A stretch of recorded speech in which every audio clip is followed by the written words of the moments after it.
392. Vacío existencial. El sentido de la vida no se inventa, se descubre. Por Viktor Frankl. Sin duda, los seres humanos de todos los tiempos, se han hecho preguntas similares: ¿quién soy? ¿Hacia dónde voy? ¿Cuál es el sentido de la vida y de mi vida? Las respuestas a lo largo de la historia humana han sido variables. Muchas de ellas se inscriben en los principios de las grandes religiones o de los sistemas filosóficos, también se nutren de la sabiduría popular de los pueblos.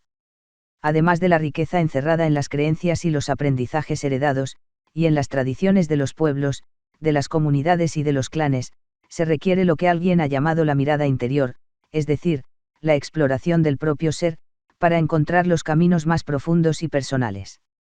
Probablemente, quienes han captado y descrito con mayor insistencia la dimensión del vacío como fenómeno humano, fueron los filósofos existencialistas. Por cierto que ellos no nos ofrecen respuestas totales, pero sí nos muestran un camino de reflexión en el que cada hombre y cada mujer requiere entrar en contacto íntimo consigo mismo para encontrar sus propias respuestas en lo más hondo de su alma. Kierkegaard, Buber, Heidegger y Sartre, entre otros, enfocan su atención en conceptos tales como la libertad para elegir y decidir, y por ende en la responsabilidad que esto implica. En este sentido, su visión resulta ser más esperanzadora que otras posiciones que sostienen que el hombre está totalmente determinado por sus condiciones históricas y sociales. Sin embargo, no se puede negar la influencia evidente de la sociedad, de la cultura, de la historia misma, en las creencias y actitudes de los individuos. Pudiéramos decir que existen terrenos más o menos fértiles para que los seres humanos desarrollen lo mejor de sí mismos o para que no lo hagan. A nivel social y familiar, podemos claramente encontrar ejemplos que promueven la comunicación y el respeto, y otros en los que el abuso, la violencia y la sinrazón, son norma cotidiana. Desafortunadamente la sociedad de hoy en día, ofrece aspectos preocupantes en los que pareciera que el ser humano ha perdido la brújula de su existencia y la calidad de su esencia. No son raros los ejemplos que podrían llevarnos a cambiar el título auto-otorgado de Homo sapiens por el de Homo consumens u Homo violentis. Consumir es la regla de oro de hoy, no hasta la saciedad, sino hasta la indigestión. La creencia subyacente en este consumir ilimitado, es la de que todo aquello que se compra, que se usa, que se posee o que se ingiere va a contribuir a llenar el vacío. La prueba de esto no es así es el hecho de que la satisfacción nunca llega. El Homo consumens siempre requiere más de lo mismo, o bien del nuevo modelo, bajo la creencia de que una nueva variable va a representar la satisfacción deseada. El ejemplo más dramático de esta lógica insana la encontramos en el consumo compulsivo de drogas psicoactivas, mal creciente de nuestros tiempos, que solo contribuye a aumentar el vacío existencial, a pesar de los efímeros momentos de exaltación químicamente inducida. Pero no solo los consumidores de drogas son presa de que algo o alguien de afuera va a solucionar el problema existencial. Son muchos los que confunden el nutrimento o el complemento con la solución. Algunas relaciones de pareja representan un buen ejemplo de este modo de vivir consumista en las que la atención se enfoca en el proceder del otro como fuente única de bienestar y de satisfacción. Las consecuencias de este tipo de concepción son la obsesión, el control y la insatisfacción a largo plazo. En cambio, cuando la relación se enfoca en un acompañarse y respetarse, conservando la responsabilidad y los propios anhelos, pueden construir un terreno fértil para el crecimiento de sus miembros. En este enfoque, en lugar de controlar, se comparte. Otro ejemplo de consumo sin satisfacción puede ser la actividad sexual cuando no se acompaña de ciertas actitudes como la responsabilidad, el respeto, la generosidad y en última instancia del efecto o el amor que agrega a la satisfacción sexual el componente de la intimidad y de la cercanía y por lo tanto confiere a la experiencia una mayor plenitud. El problema con el sexo compulsivo, es que al igual que los otros pseudo-satisfactores externos, en lugar de llenar el vacío lo ahondan. La violencia es otro de los grandes males de nuestro tiempo. Ciertamente los hombres de todas las épocas han tenido una propensión a experimentar la violencia en determinadas circunstancias y han matado por ideales, el rey, la religión, la patria, por hambre, por desesperación, por afán de poder o por combinación de estas o de otras causas. Seguramente si hacemos un balance histórico resultaremos ser la especie biológica más depredadora de sí misma. Pareciera que la guerra en algún grado forma parte y formará parte del transcurrir humano, aunque en lo personal quisiera pensar lo contrario. Pero hay otros tipos de violencia a los que quiero referirme. Una es la violencia cotidiana que inunda nuestras ciudades, nuestras calles y los mismos hogares de muchas familias. Es la violencia que absurdamente deja a unos hijos sin padre o sin madre, que secuestra y negocia con vidas humanas, que lanza a miles de niños a la barbarie de la vida en las calles, parques y alcantarillas, que arrebata a mucha gente honorable su sustento o sus ahorros. Es la violencia que propone una cultura de la muerte y no de la vida, que a veces se refleja en el cine, en la televisión, en la música, en las expresiones y costumbres de algunos grupos sociales. Sin duda el desempleo y el hambre juegan un papel en este tipo de violencia, pero a mi entender, no es el aspecto más importante. Por último, el que roba por hambre no necesita matar y con frecuencia no lo hace. En la falta de respeto a la vida hay factores que juegan un papel a los que quiero referirme brevemente. En primer lugar, hay una profunda crisis de valores que sitúa al poder y al dinero nuevamente la lógica consumista, utilitaria, adictiva sobre el bien más preciado que es la vida humana. El respeto a la vida de todo aquel que nace es fundamento de todos los derechos humanos. La violación sistemática de este derecho forma parte de una sociedad enferma y decadente que ha perdido su propio horizonte.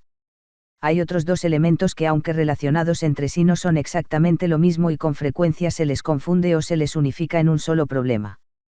Se trata del narcotráfico y de la adicción a sustancias psicoactivas. Frecuentemente leemos en la prensa o escuchamos en los noticieros sobre los crímenes relacionados con el narcotráfico. En unos cuantos años nuestro país se ha convertido en un país productor, de tráfico y también consumidor de una gran cantidad de drogas ilegales. Más aún, exporta mano de obra ya no solo para trabajar en los campos californianos, sino para prestar servicio en la última modalidad, una de las más sofisticadas y mortíferas, para la producción de drogas ilegales adictivas, los laboratorios clandestinos para la síntesis de drogas de diseño. Hay que decirlo fuerte, el objetivo de colmar un mercado de jóvenes, por intereses meramente económicos, con sustancias seductoras por sus efectos inmediatos que pueden dañar irreversiblemente el sistema nervioso y aún producir la muerte, es una acción criminal y maquiavélica que no puede ser tolerada. El narcotráfico representa un auténtico cáncer que corrompe poblaciones y sociedades enteras. Además de la lucha directa que requiere del auténtico desarrollo social e individual, la circulación de los auténticos valores humanos para enfrentar este mal. La guerra de poder entre narcotraficantes y de estos con los sistemas judiciales es un claro ejemplo de la descomposición social. La otra violencia se relaciona no con el narcotráfico, sino directamente con el consumo abusivo de drogas, entre las que nuestro país ocupa un papel preponderante el alcohol. El problema no es propiamente el alcohol, sino el abuso del mismo, que transforma de tal manera la conducta, que pone a quien lo consume en situaciones de riesgo, en las que la violencia de cualquier tipo, ocasiona graves consecuencias. Las drogas en la actualidad, legales o ilegales, asemejan a falsos profetas. Sus mensajes y efectos iniciales resultan seductores y atractivos, especialmente para la población joven proclive de una manera natural a experimentar, a tomar riesgos, a incursionar en lo nuevo. Cuán caro resulta para muchos jóvenes el decidirse por estos riesgos en particular, el costo puede implicar esclavitud, pérdida de valores y de sentido. De todas las puertas que pueden tocarse para llenar el vacío existencial, no he visto una más falsa y engañosa que la de las drogas psicoactivas, y, sin embargo, esta se propone cotidianamente a través de diferentes medios y canales. Aún hay un tipo de violencia más sutil al que quisiera referirme, la del hombre con otras especies naturales, la depredación sistemática, el ecocidio generalizado en aras de un supuesto progreso económico y material. La contaminación de los mares, de los ríos, de los campos, del aire, parece ser la regla de finales del siglo XX. En esta vorágine destructiva, el ser humano se ubica separado de la naturaleza y esto también contribuye a su orfandad y a su extravío. Las culturas mesoamericanas y norteamericanas precolombianas, incluyendo lo que queda de ellas, tuvieron relaciones radicalmente distintas con el enorme entorno natural, seguramente se sentían integradas a él y esto les daba una sensación de pertenencia y de continuidad con el universo. Me pregunto yo, ¿no era más congruente con el plan de hombre y con el plan divino la sacralización de lo natural, el culto al sol y a la tierra, al agua y al aire, a los animales y a las plantas, que el culto al dinero, al poder, al consumo y a los falsos profetas? Perderle el respeto a la naturaleza es una de las grandes perversidades de nuestros días, pues en el fondo es perderle el respeto a aquello de lo cual también estamos hechos y es perder uno de nuestros referentes vitales más importantes. Se requiere de un gran esfuerzo creativo, de un compromiso permanente, de la imaginación de muchos jóvenes y de la guía congruente de muchos adultos para revertir las tendencias actuales y devolverle a la vida su condición de valor absoluto. Afortunadamente hay muchas luces de esperanza, innumerables respuestas encaminadas al reencuentro del hombre con lo mejor de sí mismo, incontables hechos individuales y colectivos que nos muestran caminos y opciones a favor de la vida y del desarrollo humano. Cuando le preguntaban a Freud al final de sus días cuáles eran las cosas más importantes de la vida, él respondía, amar y trabajar. A esa sencilla conclusión llegaba después de años de trabajo para descifrar los enigmas de la mente humana. A partir de esta consideración podríamos proponer la idea de que la respuesta al problema de la existencia humana se encuentra en el marco de las relaciones interpersonales y en el terreno de la creatividad personal. Volviendo la mirada hacia el pensamiento de los filósofos existencialistas y particularmente de sus ideas sobre elección, decisión, libertad y responsabilidad. Observamos cómo estos tuvieron una influencia significativa en diferentes autores de la psicología y de la psicoterapia. Quisiera referirme, por la importancia para el tema que nos atañe, al psiquiatra austríaco Viktor Frankl. Él sobrevivió al Holocausto durante la Segunda Guerra Mundial después de haber estado confinado en un campo de concentración como tantos otros miles de judíos. La enorme lección de Frankl es el haber encontrado en ese ambiente adverso la esperanza y la fortaleza para sobrevivir y la inspiración para crear un método psicoterapéutico basado en la búsqueda del sentido o del significado, la logoterapia. El hallazgo del sentido se da cuando un ser humano descubre una verdad sobre sí mismo: así soy yo. Toma conciencia sobre alternativas de elección. Experimenta su unicidad. Actúa responsablemente. Realiza actividades significativas. Percibe la verdad, la belleza y el amor. Trasciende sus intereses a través del amor y del servicio. Transforma el dolor y el sufrimiento en oportunidades.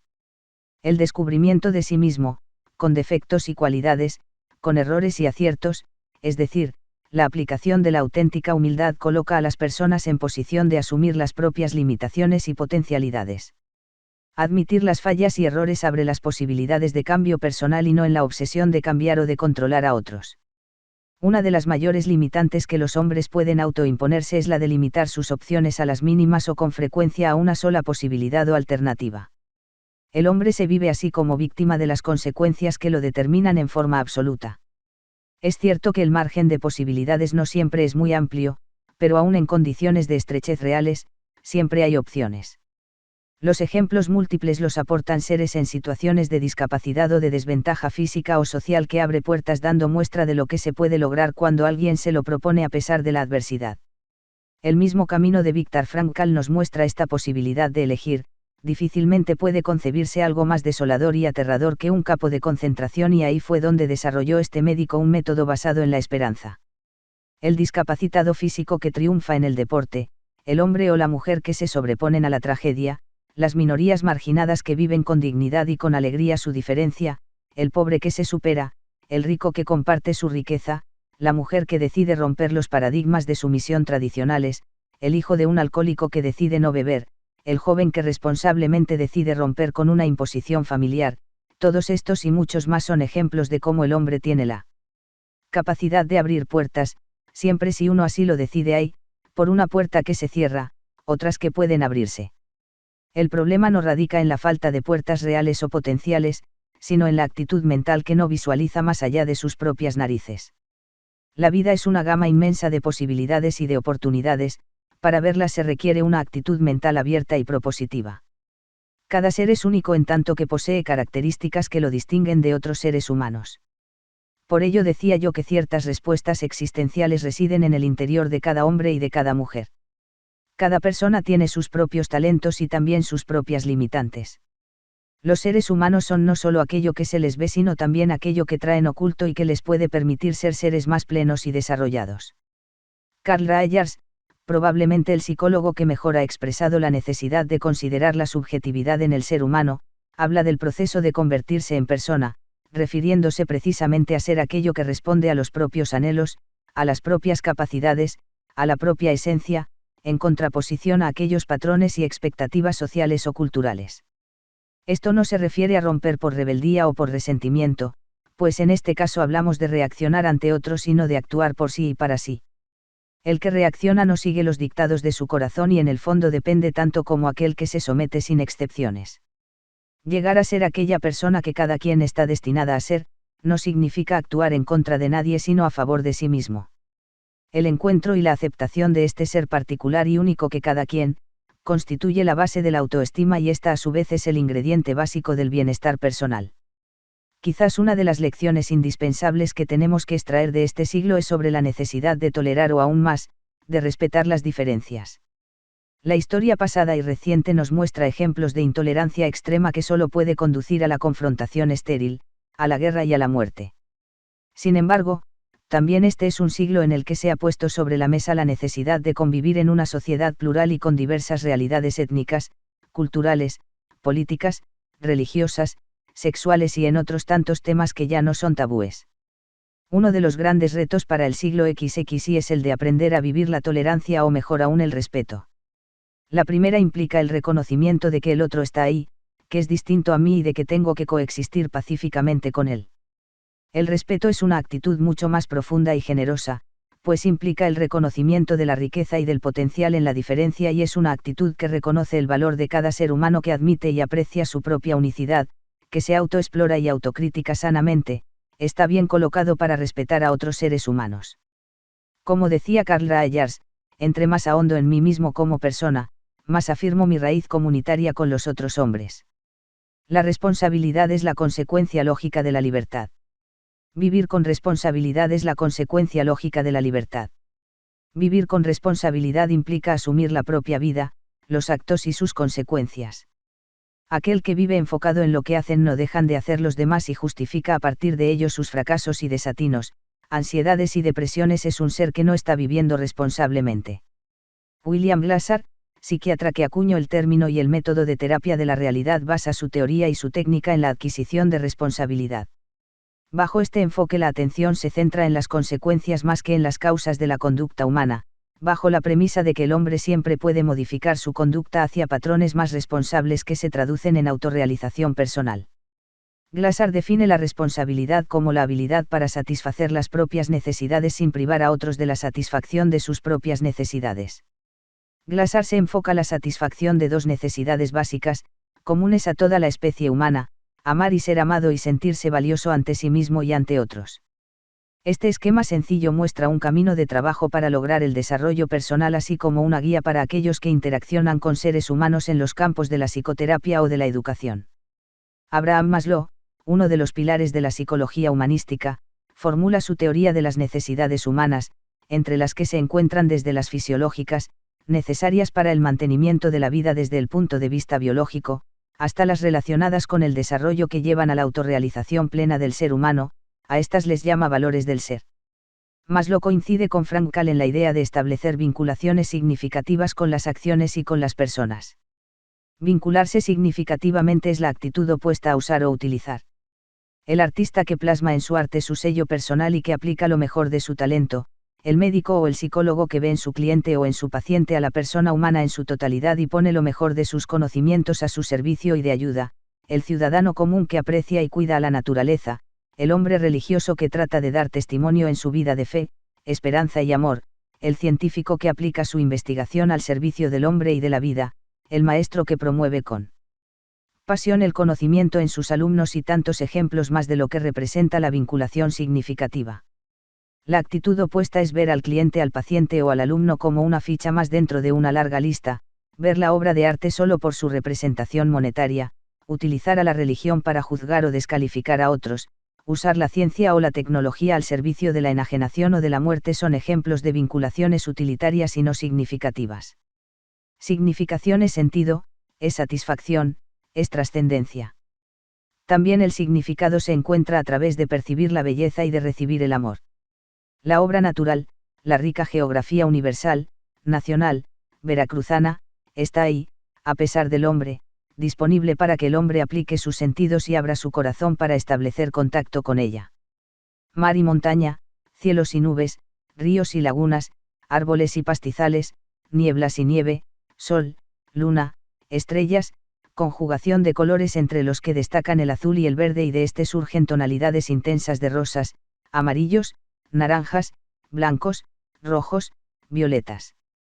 Tonalidades distintivas para cada época del año, para cada región, para cada rincón. ¿Podría alguien imaginarse un manjar visual más pleno y diversificado? De vez en cuando nos permitimos contemplar por un momento este entorno, este regalo. Por un momento nos ponemos a pensar en la disposición de agradecer el maravilloso don de la vista al apreciar lo que nos puede dar. La apreciación y el disfrute del arte en cualquiera de sus manifestaciones es otra fuente de riqueza para la vasta sensibilidad humana. Aquí también es dar a los sentidos no solo el aspecto utilitario, sino el papel que tienen para vincularnos a través de la belleza con lo más íntimo y profundo del alma humana. Quizás ningún otro tema ha recibido tanta atención por filósofos, psicólogos, poetas, artistas, religiosos y también por el hombre común como el tema del amor. Glassar, Maslow, Frankl, entre otros, nos hablan de él como necesidad esencial en el ser humano. Fromm nos habla de las distintas variables del amor, el fraterno, el paterno, el filial, al amor erótico, al amor a Dios, como cada quien lo conciba. Nos habla también del respeto, cuidado y de la responsabilidad como ingredientes necesarios para el amor maduro. Las contrapartes de estas características serían la manipulación, dominación. Sin embargo, en el marco de la responsabilidad personal cada parte requiere asumir su propia vida y sus propias decisiones.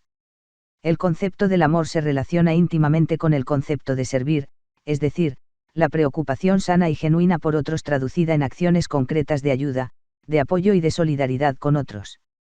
Me parece que en esencia somos un pueblo solidario, de no ser así no podríamos explicar la sobrevivencia de tantas familias en medio del subdesarrollo, de falta de empleo, de vivencia y de servicios. Sin embargo, la vida moderna tiende en ocasiones a enajenarnos y a ocupar gran parte de nuestro tiempo, en el transporte, a veces sentados horas frente a una computadora o al televisor, a veces conviviendo en torno a una botella de licor en el contexto de beber más que convivir. Es necesario voltear la mirada hacia otros, al interior de las familias o fuera de ellas, al interior de las comunidades, en las iglesias, en las escuelas, en el trabajo, en las asociaciones civiles. Algo que está marcando este fin de siglo es la sustitución de un Estado omnipotente y paternalista por una sociedad coparticipativa y responsable, sin exentar a los gobiernos de sus obligaciones, pero buscando la participación de la comunidad para la solución de los grandes problemas que nos atañen, los niños, especialmente los de la calle y los que sufren de abuso y violencia, los ancianos, los discapacitados, los adictos al alcohol y otras drogas, los enfermos de SIDA, los enfermos mentales. Los presos y muchos más son seres humanos con enormes carencias y necesidades que están ahí afuera esperando de un acto de buena voluntad, de servicio y de solidaridad humana. En campo fundamental en nuestros días es la de la promoción de la salud y la prevención de adicciones y de otras enfermedades evitables entre los niños y los adolescentes. Hay que informarse, que capacitarse, que asociarse y que trabajar con fe y compasión para la construcción de un mundo mejor. La esperanza debe y puede ser más grande que los problemas que nos aquejan. En suma, dar y recibir forma parte de un círculo en el que ambas actitudes se retroalimentan y se complementan. En el dar y recibir se concreta la experiencia del contacto genuino y profundo con lo humano, con lo natural y con lo divino. Un último punto que propone Frankl en la búsqueda de sentido es la transformación de las experiencias dolorosas en oportunidades. Su propio ejemplo en el campo de concentración nos indica claramente la búsqueda de este camino. Esta posición ante el dolor, no se recrea con él en una actitud estéril y masoquista, sino que enfrenta el dolor inherente el hecho mismo de vivir con una postura creativa y esperanzadora. En el caso de Rabino Harold Kasinar es aleccionador, este hombre tuvo que enfrentar el sufrimiento y muerte de su único hijo quien padeció una de las enfermedades más raras y caprichosas llamada síndrome de envejecimiento prematuro. Él, como hombre de fe, tuvo que replantear y redescubrir su concepto de Dios, de su religión y de la vida en el curso de su largo duelo. Nos deja un valeroso testimonio en un libro traducido al español titulado, Cuando la gente buena sufre. Él concluye en su análisis final con una pregunta y con una aseveración. Podrán reconocer que la capacidad de perdonar y la capacidad de amar son las armas que Dios nos ha dado para permitirnos vivir plenamente, con valentía y dándole un significado a nuestra vida en este mundo imperfecto. Pienso en Aarón y en todo lo que su vida me enseñó y soy consciente de lo que mucho perdí y de lo mucho que gané. El ayer me parece menos doloroso y no le temo al mañana. Encontrarle un sentido final al dolor también está presente en la vida de muchos seres humanos que renacen al recuperarse de la adicción al alcohol y a otras drogas. He tenido la oportunidad de compartir un trecho del camino cerca de hombres y mujeres que se encuentran en este proceso. La recuperación es ante todo la búsqueda de nuevos sentidos y significados ante un vacío profundo y doloroso, mucho más hondo que el natural vacío existencial humano, pues en este caso el vacío se ha visto alimentado por la inutilidad de un deseo y de una vida esclavizada al consumo de sustancias. Los adictos, cuando empiezan a vivir con sobriedad, son como seres que vienen de una guerra atroz con la gente, con el mundo y consigo mismos. Cargan sobre sus hombros cargas agobiantes, la conciencia del dolor que han sembrado a su alrededor, el abandono y la traición de valores y de ideales, la sensación de una vida inútil, el autorreproche ante el tiempo perdido. En estas encrucijadas hay dos alternativas: la negación para seguir ocultando estas realidades o la toma dolorosa de conciencia y de responsabilidad para iniciar la nueva búsqueda.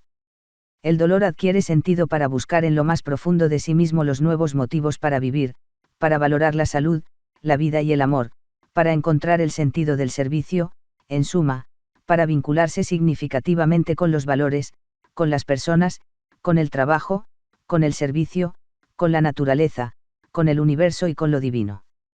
Estos seres requieren retomar algo que todos necesitamos en nuestras vidas y que es precisamente la idea de un proyecto de vida que incluye metas y objetivos, abarcando las diferentes áreas vitales: salud, educación, relaciones interpersonales, trabajo, recreación, deporte, diversión y sobre todo valores fundamentales cuya observancia fiel es el insumo más importante para una vida plena de significados. Para construir este proyecto necesitamos tomar la inspiración y el aliento fuera para buscar la respuesta final adentro de nuestro ser. Fin de este capítulo.